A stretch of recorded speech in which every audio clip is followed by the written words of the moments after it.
Hello bachcho, let's read the question. The question says that the hybridization of the sulfur in sulfur dioxide is sulfur dioxide में sulphur का hybridisation क्या होगा? तो sulphur dioxide का मतलब क्या है? SO2।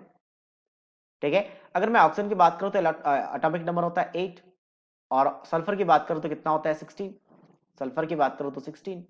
तो इलेक्ट्रॉनिक कॉन्फ़िगरेशन लिखने के बाद क्या पता चलेगा कि यहाँ पे 1s2 2s2 2p4 मतलब 6 इलेक्ट्रॉन आउटर मोस्ट में है तो 2 इलेक्ट्रॉन शेयर करेगा। ये सेम सल्फर के नीचे ही ऑक्सीजन होता है तो इसमें भी 6 इलेक्ट्रॉन होंगे। अगर आप लिखना चाहो तो 1s2 2s2 2p6 या बस नंबर ऑफ शेल इंक्रीज कर जाएगा 3s2 3p4 तो इसमें भी 6 इलेक्ट्रॉन, इसमें भी 6 इलेक्ट्रॉन आउटर शेल में।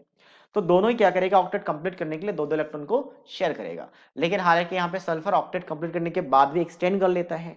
तो यहाँ की अगर हम बात करें तो सल्फर में क्या आएगा, 6 इलेक्ट्रॉन है, 2 इलेक्ट्रॉन यहाँ पे, 2 इलेक्ट्रॉन यहाँ पे, 2 इलेक्ट्रॉन यहाँ पे, 6 इलेक्ट्रॉन अटैच किया।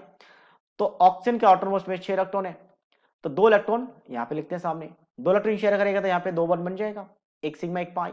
यहाँ पे भी क्या होगा आपके पास, 2 इलेक्ट्रॉन शेयर करेगा तो 2 बॉन्ड बन जाएगा। तो क्या बनेगा आपके पास, एक सिग्मा और एक पाई और एक लॉन पेयर बच गया। तो अकॉर्डिंग टू विस्पर्थ अकॉर्डिंग टू हाइब्रिडाइजेशन, अगर हाइब्रिडाइजेशन की बात करें तो आपका क्या करते हैं, स्टैक नंबर निकालते हैं। स्टैक नंबर क्या होता है, sigma plus of lone pair of electron.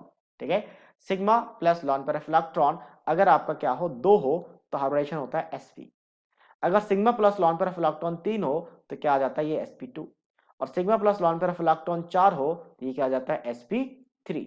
और sp3 में अगर d ऑर्बिटल कभी भी इन्वॉल्व हो जाए तो वहां पे क्या आ जाता है, dsp2 भी आता है। तो वैसे याद रखिए कि dsp2 कभी भी केमिकल बॉन्डिंग वाले कंपाउंड में नहीं आता, वो आपका कोऑर्डिनेशन कंपाउंड वाले में आते हैं। और ये कोऑर्डिनेशन कंपाउंड नहीं है तो इसके बारे में सोचने की जरूरत नहीं है आपको। ये तभी सोचते हैं जब आपका कोऑर्डिनेशन कंपाउंड होता है, वहां पे लिगेंड वगैरह की बात होती है, तब सोचिए। कोऑर्डिनेट कंपाउंड है ही नहीं तो हमें सोचने की जरूरत नहीं है, डायरेक्टली आप इसको डिस्कार्ड कर सकते हो डायरेक्टली विदाउट एनी डाउट। अब हम बात करते हैं कि SO2 में कितने सिग्मा बॉन्ड है, कितने लॉन पेयर है। तो पाई बॉन्ड कभी भी पार्टिसिपेट नहीं करता, एक सिग्मा एक लॉन पेयर होगा, यहाँ पे भी एक सिग्मा एक पाई, क्योंकि दो एटम के बीच में मैक्सिमम एक ही सिग्मा बॉन्ड होगा। तो जैसे मैंने कहा कि पाई बॉन्ड कभी भी हाइब्रिडेशन में पार्टिसिपेट नहीं करता, तो कौन करता, सिर्फ और सिर्फ sigma bond.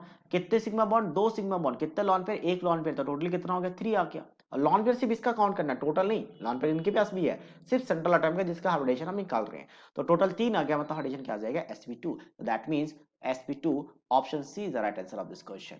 So I hope you understood it well. All the best.